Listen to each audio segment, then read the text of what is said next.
Welcome to Into the Fire. It's February the 23rd, 2024, Ronnie. This is episode number 11.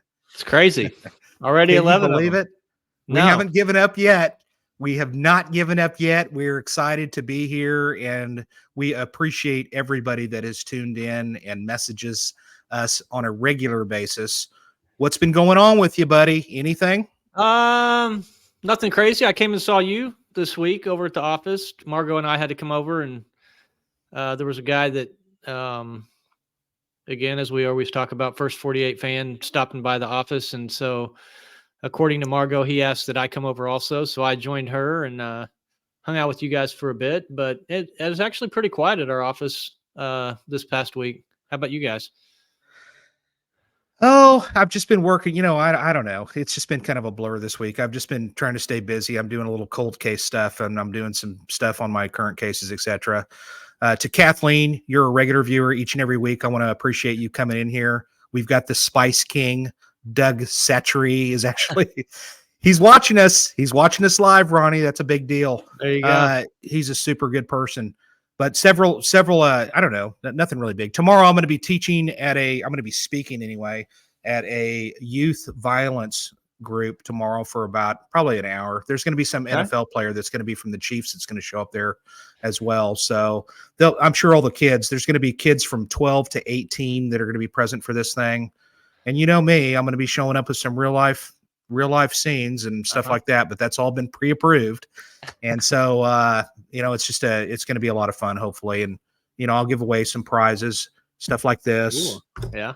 Spinners, things along that nature. So it'll be a lot of fun. I'm sure the kids will go crazy. But that's what I'm doing tomorrow. I'm going to be doing that for a couple hours tomorrow. And, I do that a lot. So we do a lot of community outreach stuff, and we get into the community and we speak quite a bit for those of you that are watching. It just kind of comes with the job, and I actually am kind of the one that gets tasked with a lot of that. So aside from that, yeah, I was going to say real quickly, you mentioned the viewers over there sending in comments already, and hi to them. I wanted to briefly say last week, I didn't have a chance to answer a couple that jumped out to me. Sally, I didn't write down the last name, but she was asking about, me not drinking coffee and being a cop for so long. And my answer to that was I've just never liked coffee. So that's why I've never got into that. And then there was another guy, Mr. Barr, made some comment about saying hi to us. And I'm not sure if it's the guy that I actually went to high school with. He was a year or two older than me, but if that's him, or even if it's not him, hi to that guy. So anyway, and I want to say hi to I do appreciate Mr. all the comments, and we read them as Jason often says, we read all these comments. And so keep them coming in. And if you guys got questions, then put them up there. Yep. And say hello to, I'm going to say hello to Mr. and Mrs. Leatherman. I've just learned that they're now regular watchers. So up there in the great state of Kansas, they're tuning in, and we appreciate that. And I really dig your parents, Ronnie. So yeah, that's great. You just made my mom's day. So thank you. Good. We'll have to set up another green eggs and ham reading that's what Ronnie and I used to do up in northeastern Oklahoma. Is we'd sit down and read books to kids, and they were always the Dr. Seuss books, when it was a lot of fun, and I miss that. So we should do something like that maybe this next year or something. That would be a good time. Yeah. All right. Well, I'm trying to think. There was something else I was going to mention real quick. Well, I don't know. It may come to me. I don't remember what it was, but this is one of those days that I got to tell you, this was a tough one for me. I reached out. Let me first point out a guy by the name of Rick Salcido. Throw his picture up there. He's a retired Orlando detective. There he is. They should change his name to Rick Suave. Super good guy. I've known Rick for years. We've spoke in Columbus, Ohio together. We've spoke up in Michigan together. We spoke in Indiana together. He was kind enough to hold on to my giant big screen TV that I won in Indiana, and he protected it for me until I arrived. It was a door prize that I won one time. He's just good people. I've been all over the country with this guy, and he's gotten me to Orlando to speak. I've gotten him to Canada to speak and things like that. So actually, when I'd been talking to him, I've been trying to get him to come on here in the future. And I think right now he's just a little shy, but he is going to be on the show one day. I'm going to make sure that happens, and I won't take no for an answer. But one of the people that he had told me about is he told me about Lori Fiorino, who was his partner for a few years at least. And they both worked in the special victims unit. And that, for those of you that don't know what that is, that's basically, it's the way, what they call back in the old days, they used to call it the sex crimes unit. And today they call it the special victims unit, which is it's a better way to put it, really. Actually, I actually like the name better. But both of them, both Lori and Rick, I know Rick does a mother load of training with respect to training other detectives throughout the state through the Florida Department of Law Enforcement, which is also known as FDLE. He does a lot of training with them. I don't know if Lori does or not. I'm sure we're going to learn about that here in a quick minute. But let me go ahead and read her bio. Do you have anything else before I get to that, Ronnie? No, I would just agree with what you said. And as you kind of said last week, you and I don't talk as much as we used to when we were obviously working together. And so you just kind of told me about this. I don't remember if it was yesterday. I think it was maybe even yesterday when I found out who we were going to have this week. So yeah, it's going to be a little bit different than I think most of the other episodes we've had, but I think it's going to be informative and hopefully helpful to people out there. Right. And I'll tell people up front, and I'll say it right now, a little disclaimer for this episode. I know that last week I had said, we don't do doom and gloom. It's all positive. Well, the very next week, what do we have for you? We've got heavy stuff. This is heavy, but this is a true crime show. So there's going to be times that we're going to talk about things that are real and things that are actually really happening out there. And I think that this is a topic that when Rick told me about these two, who is going to be Yanna and Lori both. He said that these people they're just great. I spoke to him a few days ago, and it is heavy, heavy stuff.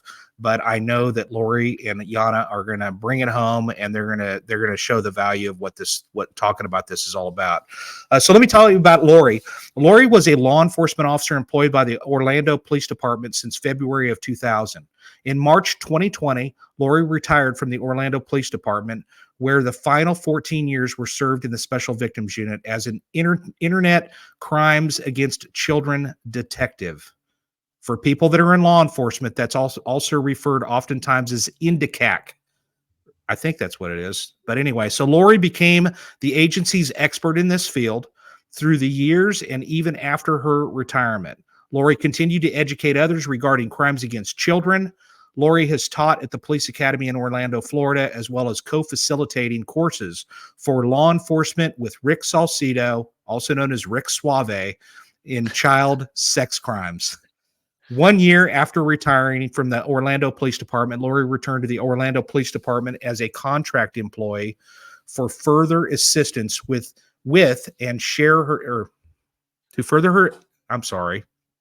contract employee to further assist with and share her expertise regarding, it's ICAC, I'm sorry, Internet Crimes Against Children Task Force. And Lori continues to work and help the new detective with cyber tips sent by the National Center for Missing and Exploiting Children on a part-time basis. So Amanda, throw up this news story that I happened to find about Lori. I like this story. You know, he sentenced all of us to a life sentence, and I think that's appropriate for him. Sheila Owen and her family have waited 18 years to see Joe Calvert put behind bars. Calvert took Tricia Phipps to New Mexico in 2002 and killed her. Owen says they finally have some justice now, but not closure. It's bad enough that you murder, but not knowing exactly where she is. We still don't have. Hey, you remember when I told you, you remember, hang on a minute. I told Lori, I said, don't worry, chill out, relax. We're going to have some screw ups. It happens every week. And the reason for that one, Amanda, it's not your fault. Amanda, basically what happened is that's from last week. And Amanda was taking the night off. So I won't blame her. So good. Hopefully you got the other video. And if you do, then throw that up there if you don't mind. It looks like that's the only video she had. Okay. Then never mind. We will bring Lori on right now and we will talk. That's okay. Don't worry about it, Amanda. I sent it, but it happens. Don't worry about it. Here is Lori Fiorino. Lori, so sorry we didn't get to bring Hello. your. That's okay. You told me that before we started. Don't worry. And the thing is, I'm glad I did, because this is live. This is not only live throughout the country, it's throughout the world, other than the Eastern Bloc stuff. For the rest of the civilized world, we are live. So things are going to happen, and it happens from time to time. No big deal. But at the end of this, if you were interested in that, you could check out Lori on you just type in her name and you can check her out on Google, and she's got some great news stories. Well, Lori, tell us about yourself a little bit. How did you end up getting involved on the police department, and how did you end up in that specific specialty? So prior to going into law enforcement, I was a child protective investigator with the Department of Children and Families in the state of Florida. So from very early on, I always had a passion of wanting to help protect children. After I did that for like 5 years, I decided that I no longer wanted to remove children from homes, but instead I wanted to put the bad guys in jail. So I went ahead and I started with the Orlando Police Department in 2000. I want to say for the first 7 years, I was in patrol. But you guys know how it is. You know, a lot of times in patrol, when child abuse calls go out or rape calls go out, a lot of people will find something else to do. But I was always that one to pick up those calls, just to try to make a name for myself in the agency as somebody that wanted to work those types of cases. After 7 years in patrol, I went ahead and was transferred to the back then, like you said earlier, it was crimes against children. There was a crimes against children unit and there was a sex crimes unit. And then they merged and that became the special victims unit. And from there, I pretty much tried to work, all of the child sex crimes cases that were given to me on top of some child abuse cases. And then I got interested in the world of ICAC, which is the Internet Crimes Against Children Task Force. And that is like all of the child exploitation that you see online, all of the child sexual abuse material that we also know as child porn, all of those types of cases. Prior to that, though, is when I was working the majority of the child sex crimes cases, like the one that we're going to discuss today. There's a guy that we worked homicide with for a year, Rob McCoy, and before that he did the online stuff, and I've told him a couple times I appreciate that he did that. I couldn't do what you guys did, and people would often say that to Jason and I about working murders and stuff, and it's a whole animal there. But that kid stuff that you guys dealt with, I don't think I could have done that. Yeah. So thank you. Yeah. Rick and I were partners for many years. We started to co-facilitate the child sex crimes class that we offer. And as I retired, I still helped out until I phased out of it just more and more. And then I ended up going back anyways to the Orlando Police Department part-time. And from what I remember Rob saying at one point, did you ever have to go to DC and like talk to a psychiatrist or there was some deal that he had to do that they had to go basically just make sure that they weren't getting messed up? No, I believe the only ones that have to do that are the federal agents, and if you're on a task force with the federal agents. He was on some task force, so I'm sure that's probably what that was. Yeah, the task force, the Internet Crimes Against Children Task Force, is not a federal task force. It's a task force just for all agencies. Okay. Well, that reminds me, when we talked a few days ago, Lori and I did, and I spoke with Yanna as well. And I got to tell you, Lori, when I got off the phone with you, I was freaking depressed. And I just, my heart goes out to Yanna for sure. And I think that everybody else that's going to watch her today, their hearts are definitely going to go out to her. I think that it's absolutely despicable and disgusting that we're even talking about this type of crime, not to mention the fact that some of the statistical data that I found out in reference to this happen to be that well, number one, 93% of these victims, and some of these statistics may be off, give or take a percentage point here and there, but from what I found is that 93% of the victims are going to be known to the victim, which is real similar to that of homicides. 95% of ours generally are known to the victim. 7% are strangers. That actually surprised me a little bit. Because And you always kind of get raised, hey, don't talk to strangers, watch out for this guy, watch out for that person, when in fact most of the people are people that are known to the victims. Yeah, it's like over 90%, like you said, are known. I want to say 30 to 40% are family members. Over 50% is someone known to the family, but all across the board, it's usually somebody that they trust. Absolutely. And this young lady that we're gonna meet here shortly, I met her when she was 8 or 9 years old, and she's this grown woman now. And you know, for me, like, this is why I did this job. This is the reason. I can't be more proud of her. Like, I can't even express how proud. It makes me emotional just to think about how far she's come. So we're going to bring her out in a quick minute. I want to mention this other couple of statistics in reference to this too, just to kind of bring people's awareness up on this, is that 1 in 9 girls, and of course, if you look around at different statistical sites and so forth, they're kind of around in this area, but it's stated on this one, which is a national site, that 1 in 9 girls and 1 in 20 boys under the age of 18 experience sexual abuse or assault.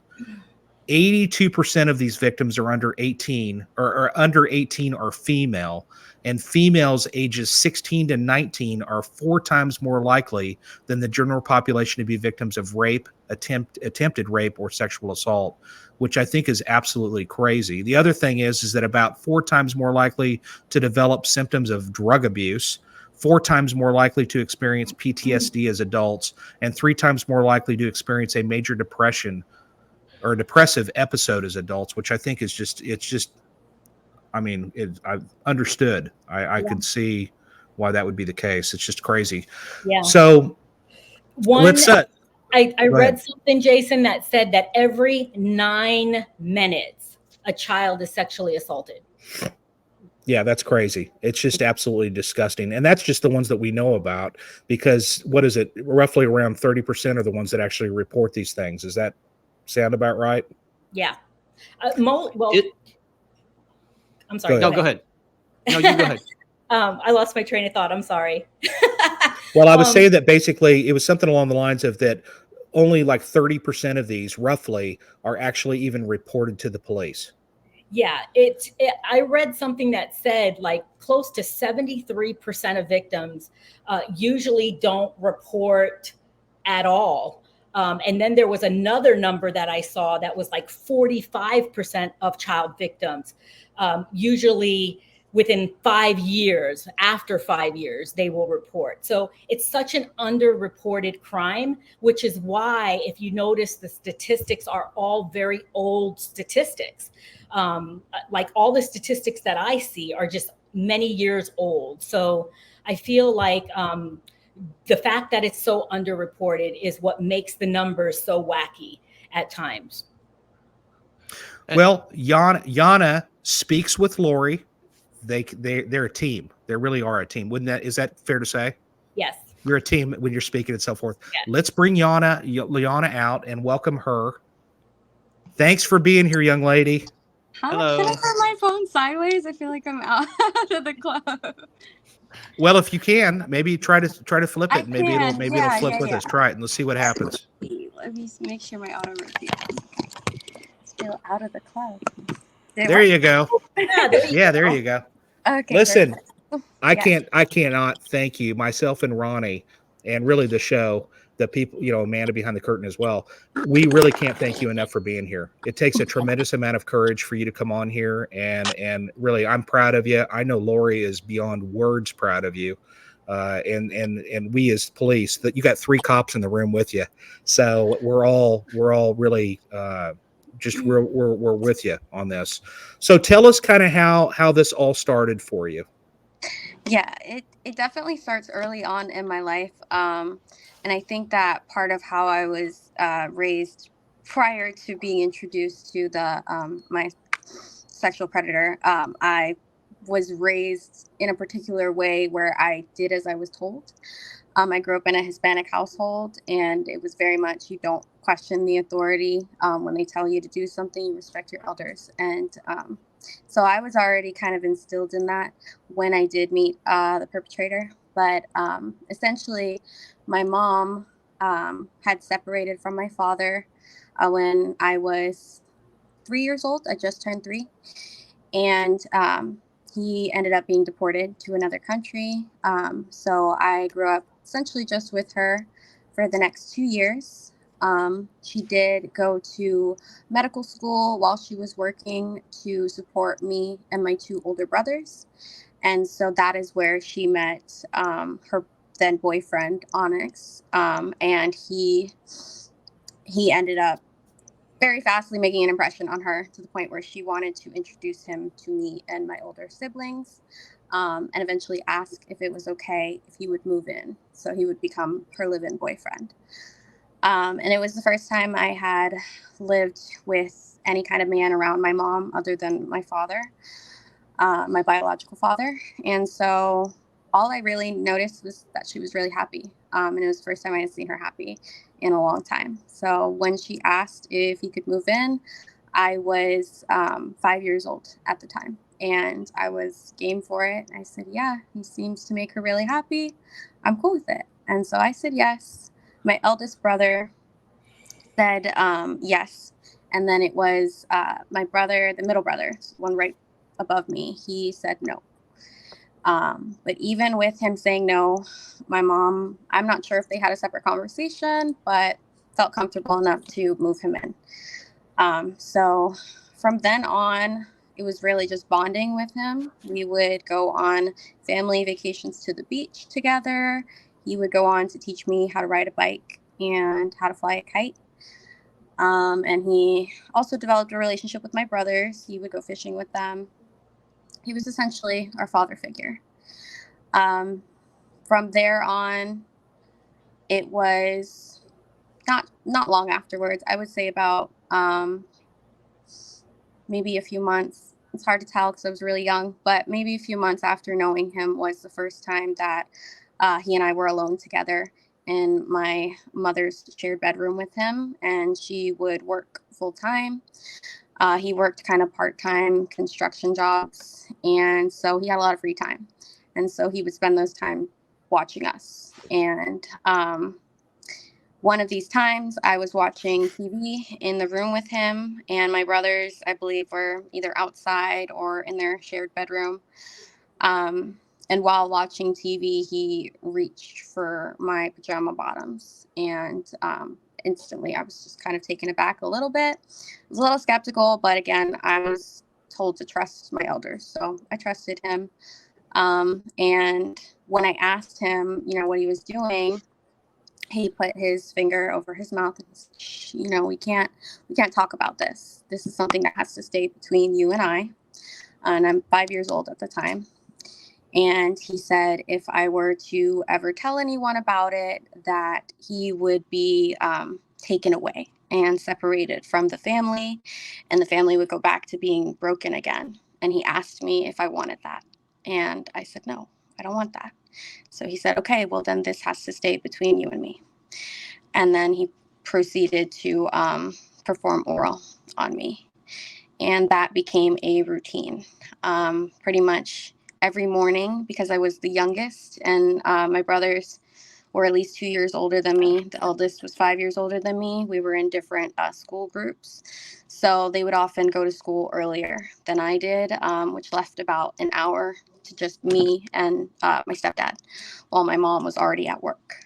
And so every morning, it was essentially the same routine. He would take me from my room, never in my room, but take me from my room to their shared bedroom, and would either try to perform oral on me or make me perform oral on him.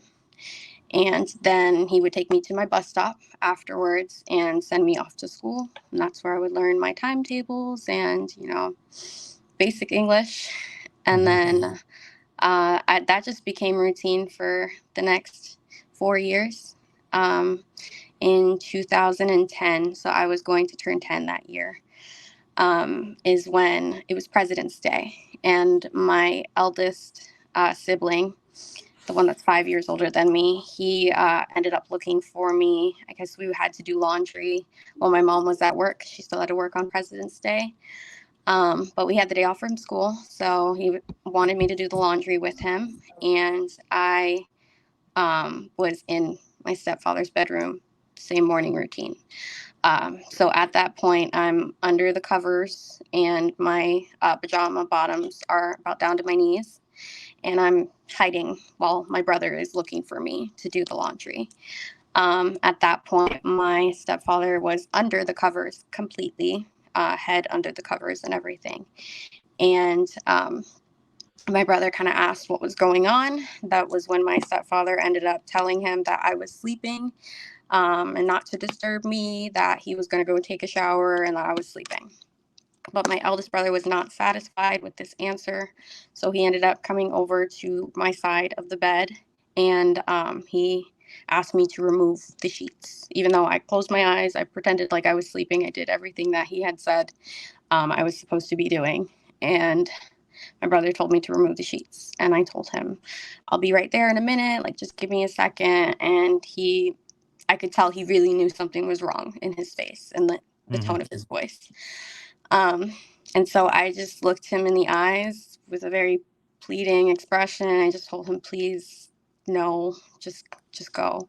And then he left the room. I quickly pulled up my pajamas and ran out to the living room to just start doing the laundry as if nothing was happening. My stepfather was in the shower at this point in time. And from what I had knew at the time, my brother went out into the apartment hallway and he called my mom. That was the first thing that he did, was he called my mom. I was told at the time that he also followed up with calling the police that same day, but was later informed by Lori that it ended up being the day after that it was reported. I was not given a rape kit the first day.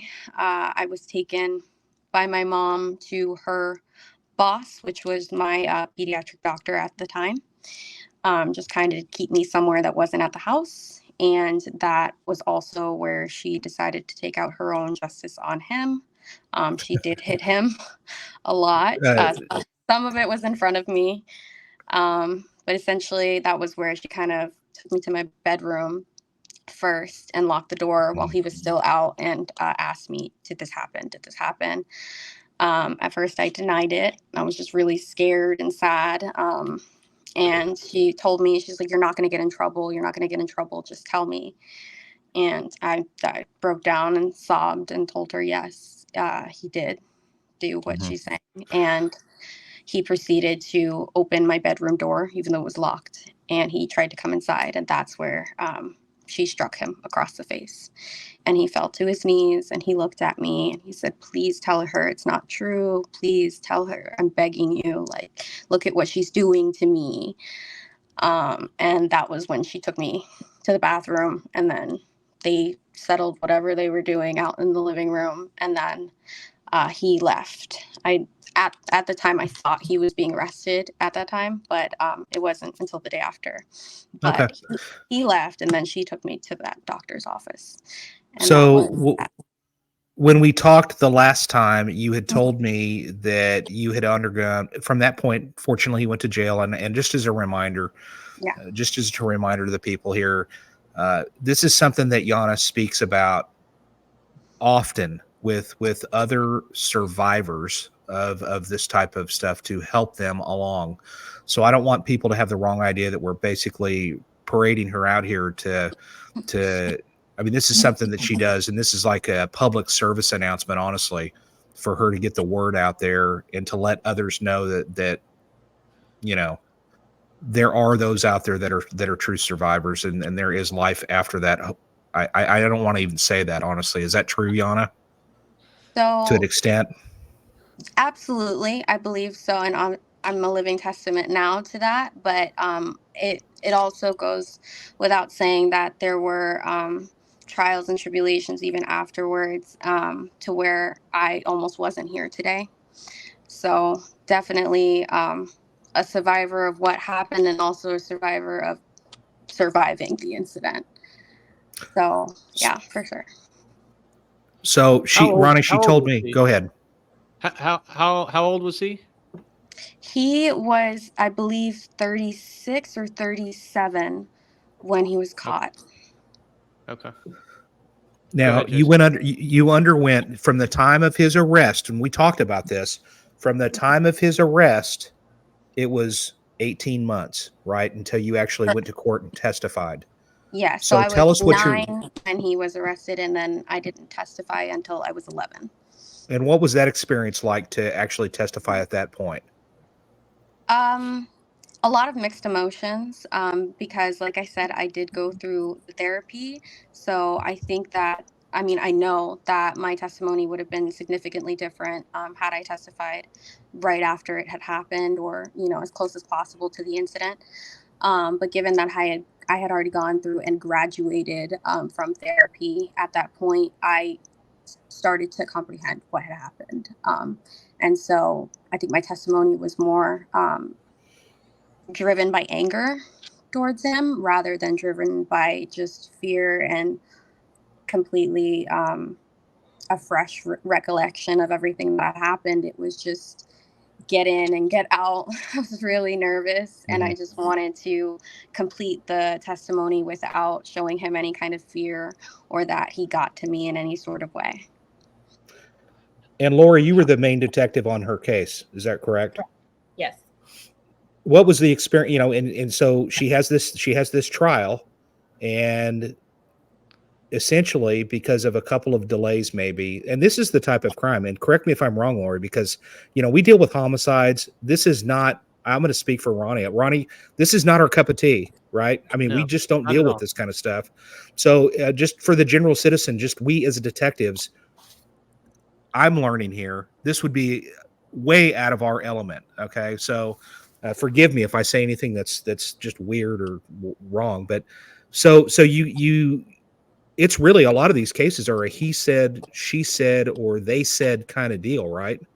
Yeah, absolutely. And in this particular case, her mom took her to a doctor. That's something we would never, like, if a child is molested, sexually abused, call the police and let us take it from there. By taking a whole day out of the picture and taking her to a doctor, I mean, that could have very well messed up any type of forensic evidence on the body to begin with. Um, we had, as she said, an oral situation here where he was performing oral on her. So it wasn't penetration, so to say. So immediately we would have had to take action to get that forensic evidence from her body. And that just didn't happen. So we went into trial with this beautiful little girl, right, who was absolutely credible, never veered from her story, never changed her story, and no physical evidence whatsoever. And 18 months later, once she had already been to therapy, so the emotion was gone when she got on the stand as well. And that happens a lot with our child cases, unfortunately, because they do take a long time to get to trial at times. Right. Did her So brother? Was the brother a witness who found her under Yes, the he covers? Was he? I testified. don't remember. Okay. He did, yeah. Good question. Yeah. I didn't remember if he was or not. Yeah, because he actually walked in Right, during he saw it happen. during the act, right? Mhm. And then one other question I had was, Lori, I guess for you, how soon after that initial, the next day is before the cops get called, and then she's taken to the doctor. How long after that happened did you get involved? Because I assume it would be similar to Tulsa. Patrol's going to get the initial call. Right. The reports can get made. You guys would get called. What was Yeah, that so process down there? in this particular case, it wasn't that day. It was, I believe, the following day when she got home from school. Like she actually went to school that next day, right? Didn't you? Am I Yeah. just okay? So when she got home that next day, patrol did respond out, and anytime patrol responds out to anything, obviously that's acute in nature, they have to contact a detective before they leave to the scene. And I actually responded when she got home from school Okay. that day. Now, Yanna, what happened? What was the verdict? So he was not convicted over lack of evidence.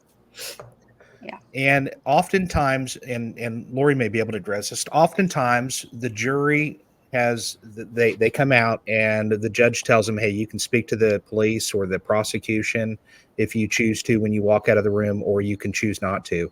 Did the jury actually take an opportunity to speak and tell you what happened? What was their decision making on that?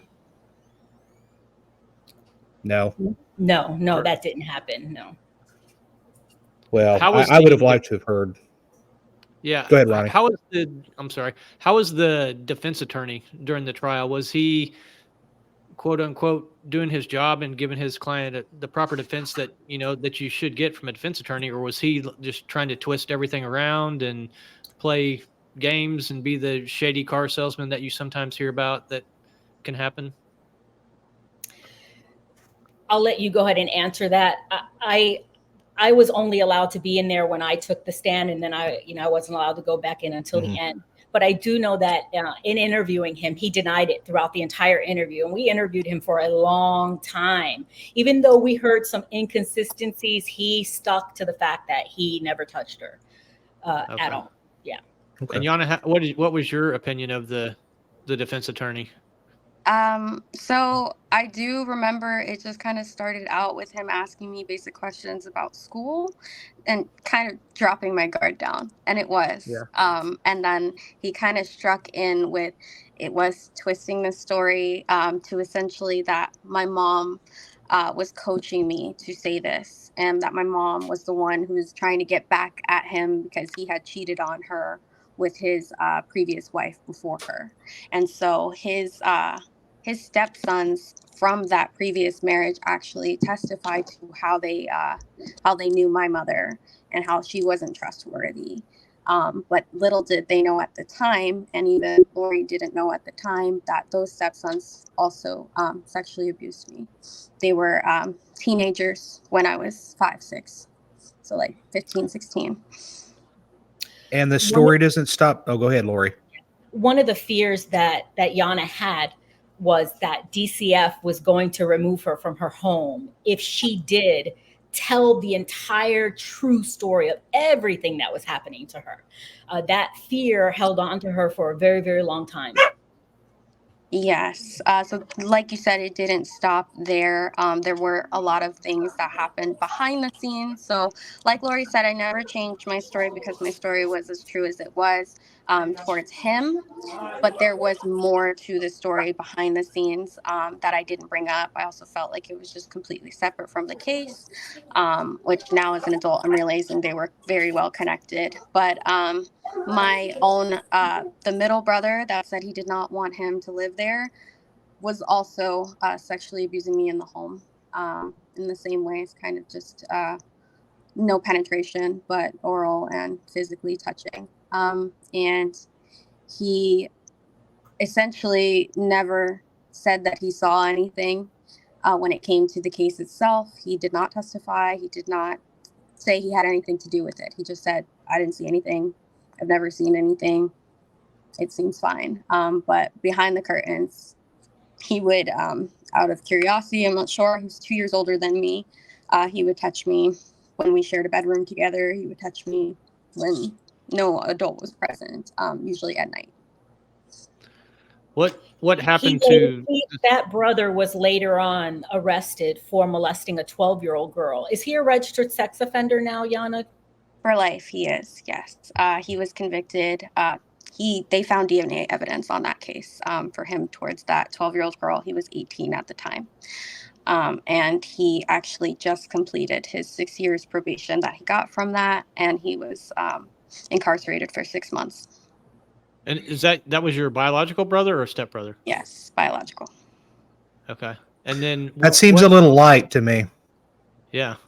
What happened to the stepdad? What's his story nowadays? I'm sure you don't really want to know about him, but after the trial, was there any drama or anything like that? Well, we got a restraining order on him. That was essentially all that we could do because of the conviction. But from there, I had gotten information from my mom. Definitely, she would be paranoid about, where do we need to live. She told me at the time that he had moved back to Puerto Rico, where he was originally from. And then one of the times that Lori had actually had me a class for, I believe it was OPD. I was 15 at the time, and she had me go up to the podium to tell my story like I am now. And then I had said, I felt so much relief that he wasn't in the same state, so I could drop kind of the PTSD and paranoia about him being around. And then my mom was actually there that day as well, and she went up on the podium after me, and she corrected me and said that he had moved back to Florida. So he currently resides in Florida still. Well, you're an incredibly well-spoken young lady, and I can't say enough about how proud I am of you to be able to speak about this, because this is something that is just so ugly that it really breaks my heart for you. It really does. And so, what's life like for you now? What's really came out of this as a positive thing for you? Right. So I'm back in therapy, thanks to Lori. And that I think has significantly, well, it's definitely the reason why I'm here today to speak with you. Lori's been great help on carrying my story forward. And so I really appreciate her for that. But as far as outside of this being my entire story and carrying it with me day to day, I try my best to make sure that I still stay focused on my own goals in life and not let this keep me back from those goals. And so I'm an artist. I like pretty much all kinds and forms of art. And while I have about 5 years customer service experience and I love helping people, my passion has always been art. So doing that and incorporating that has helped me just really keep my own identity and feel like this is not me, but it's a part of me. And hopefully there aren't any kids listening to this, but what would you say to the people who are listening, who are parents and have small children? What is something that they can do or look for or ask? Do you think, looking back on it, I know it'd be tough since you were so young, but is there anything that would have maybe changed how you would have approached it and talked sooner or talked differently or anything like that? Right. It gets really difficult because, like I said, just the way that I was raised in my household was that very don't question your elders. So I think that if I wasn't just initially that was instilled in the way that I functioned, I definitely might have been more comfortable with saying, no, this is wrong. I can tell this is wrong. But at the time, it was just not even programmed within me to think otherwise. It was just that was my new normal. So while I was suffering at the time of it, it didn't feel like suffering. It felt like that's how other people live. What So about you, Lori? Sorry, Yanna. you're good. Lori, is there anything from the cop angle that you would suggest for people?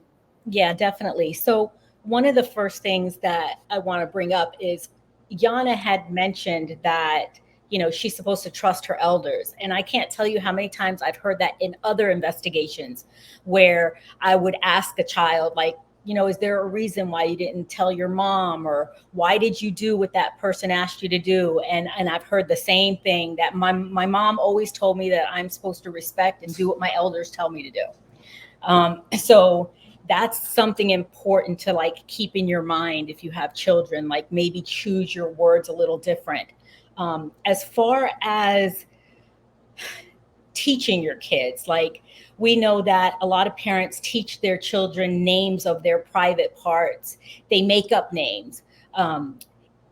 We would ask that you just give them the names that your child has a vagina, your child has a penis. Give them those names. And the whole stranger danger thing. Well, we know that people that molest children are usually somebody that the kid knows. So the whole stranger danger speech isn't going to do anything for these kids in these situations. So it's important to teach them early on how to wash themselves, how to bathe themselves, how to shower, how to clean themselves, so that they don't have to rely on somebody else doing that for them once they get to a certain age.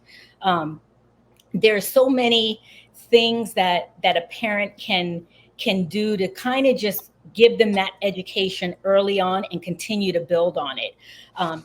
Through the years I've worked with, here it's called the Child Protection Team. And the people at the Child Protection Team are amazing. The forensic interviewers, they're amazing. And they have children, and they tell me all the time, yeah, when I'm giving my 3-year-old a bath, we're talking about the penis and the vagina, and we're making it a comfortable conversation. So those are just some good things to maybe kind of keep in the back of your mind if you have children. One of the things that I'll mention real quick, the internet's a great thing. It's got a lot of real positive things to it, but it's also got a really dark, ugly side, and because of that, I think that that's caused a lot of people to turn into people that, I don't know. I think that there are people that are exposed to a lot more violent and horrible things on the internet today than days of old. What would you suggest? I think Ronnie might have hit on this a little bit, but what is something, Lori? What would you want to change if you could change anything in this realm? If you could get into, I don't know, what would you want to change for the better?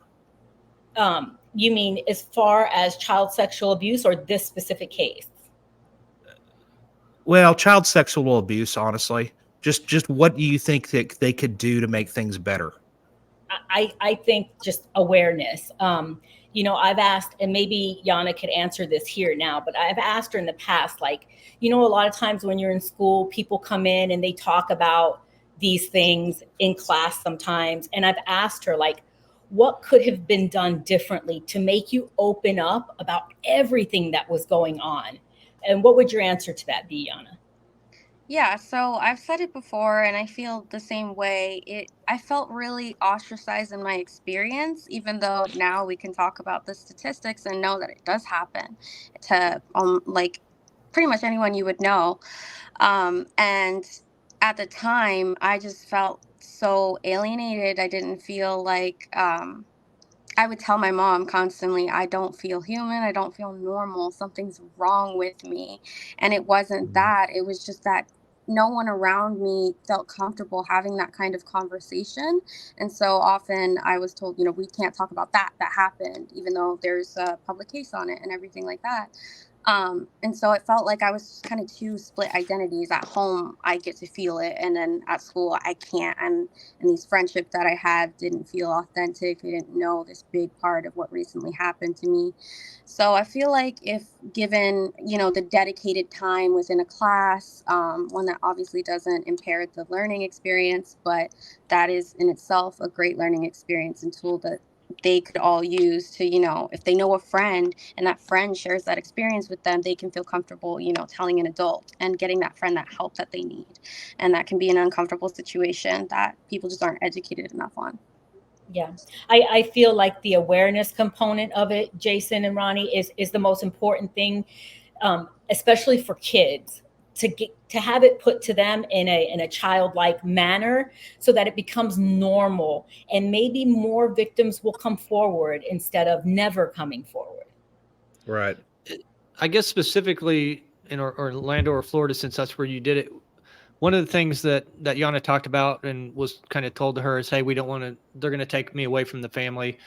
If in other cases, how often did that happen? If the mom or dad, whichever one was the non-offender in that situation, were they allowed, or are they regularly allowed to keep the child, or do they have to go into like DHS type custody?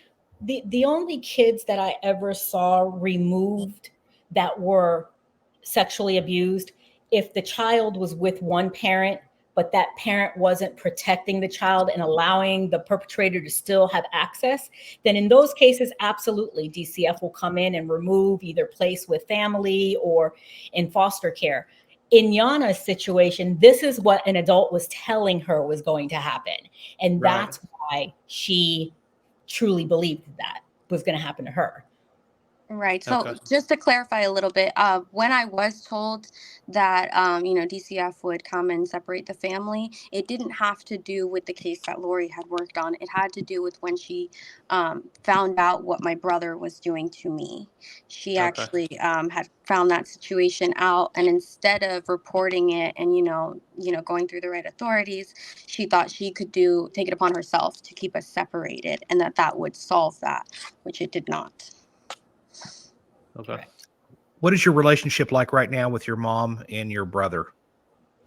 So I do not have a relationship with either one of my brothers, but I do still, the only family member I would say I have a connection with would be my mother.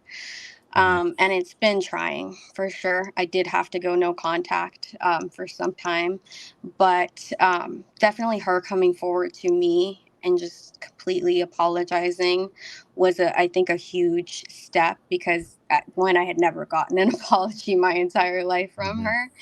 And so I think, in part, she, not in this situation, but she has been victimized herself. And so this just felt like a whole reliving. I could see the pain on her that she was going through. And so I did have to take time to recognize my own pain before I could connect with her again and try to see where, even though it's not a normal mother-daughter relationship, where we can find common ground to this day. Was there someone who, I guess for lack of better terms, took your family's place that you leaned on, whether it was a friend or anyone like that, teachers? Yeah. So as far as friends, I definitely have a really, really close friend, and she has shared her own story and experience in the foster care system as well. And so she and I definitely relate on a lot. And she has really been a rock for me since I've been 13 years old. And then my current boyfriend was definitely, he was a huge part of it at the time. He was my boyfriend when I was from 13 to high school, like graduation. And then we separated. He went off to college, and then 3 years later, we found ourselves back together. And so it's definitely been a relief not having to retell the story and connect Yeah. and try to find somebody that can handle that level of, like you said, getting dark. And so he's been a rock throughout this as well for me. We got 1 minute and 15 seconds left. Lori, do you have anything else that you want to share before we have to get off of here? Just that I love this girl, and Yeah. the sky is the limit for her, and I'm just so proud of you, Yanna. So proud of you. Yeah, I echo that. I definitely see what she sees in you, and I am beyond impressed. Thank you. You're incredibly well spoken. I can tell you're a very intelligent young lady, and the sky is the limit for you, no doubt in my mind. Thank you. And So much. do you have anything that you want to say before we have to cut off of here? Anything? Any last words? Just that I really, really hope that anyone out there that is listening that has also been through the same experience can take something from this. And if anything, that you're not alone. And that's the biggest thing that I want to share is you are not alone. Yeah. I really appreciate you being here. And for those that are listening, if maybe they're faced with a situation like this that are not, of course, in the Orlando area, because there's people from all over the world that are watching, what is somebody, where should they turn? I mean, if they don't know where, I know that you can call 911, but beyond that, if somebody doesn't feel comfortable with a police officer showing up there at their door, where can they turn right now to notify somebody? Lori? 911. Call 911. Okay. Okay. Yeah. No, see, that's my ignorance. I don't know. That makes great sense. Yeah. Listen, Or an adult that will call 911 for you. Yeah. Great. Listen, ladies, Ronnie, you got anything last words? No, I echo what everyone else has said. Yanna, keep going, and I appreciate you guys both coming on. Yeah. So keep pushing forward. Thank you. Amanda's going to have to run real quick. We're going to have to get off of here. I want to thank both of you ladies really sincerely. I think that this is an incredibly powerful episode. I cannot thank you. And see how quick 54 minutes goes by. It's like a blink, right? Wow. But anyway, Yeah. Listen, maybe we'll do this again in the future. I listen, you're a friend, Yanna. I'm going to be pulling for you, and I'll be, if there's anything that we could ever do for you, then you reach out by all means, and we'll see what we can do for you. Okay. Thank you again to everybody that tuned in. We've got to get off here. We're beyond the wall. We've hit it.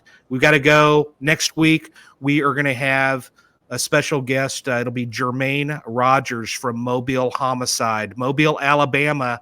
First 48, guys. We're going to have him on the show next week, March the 1st.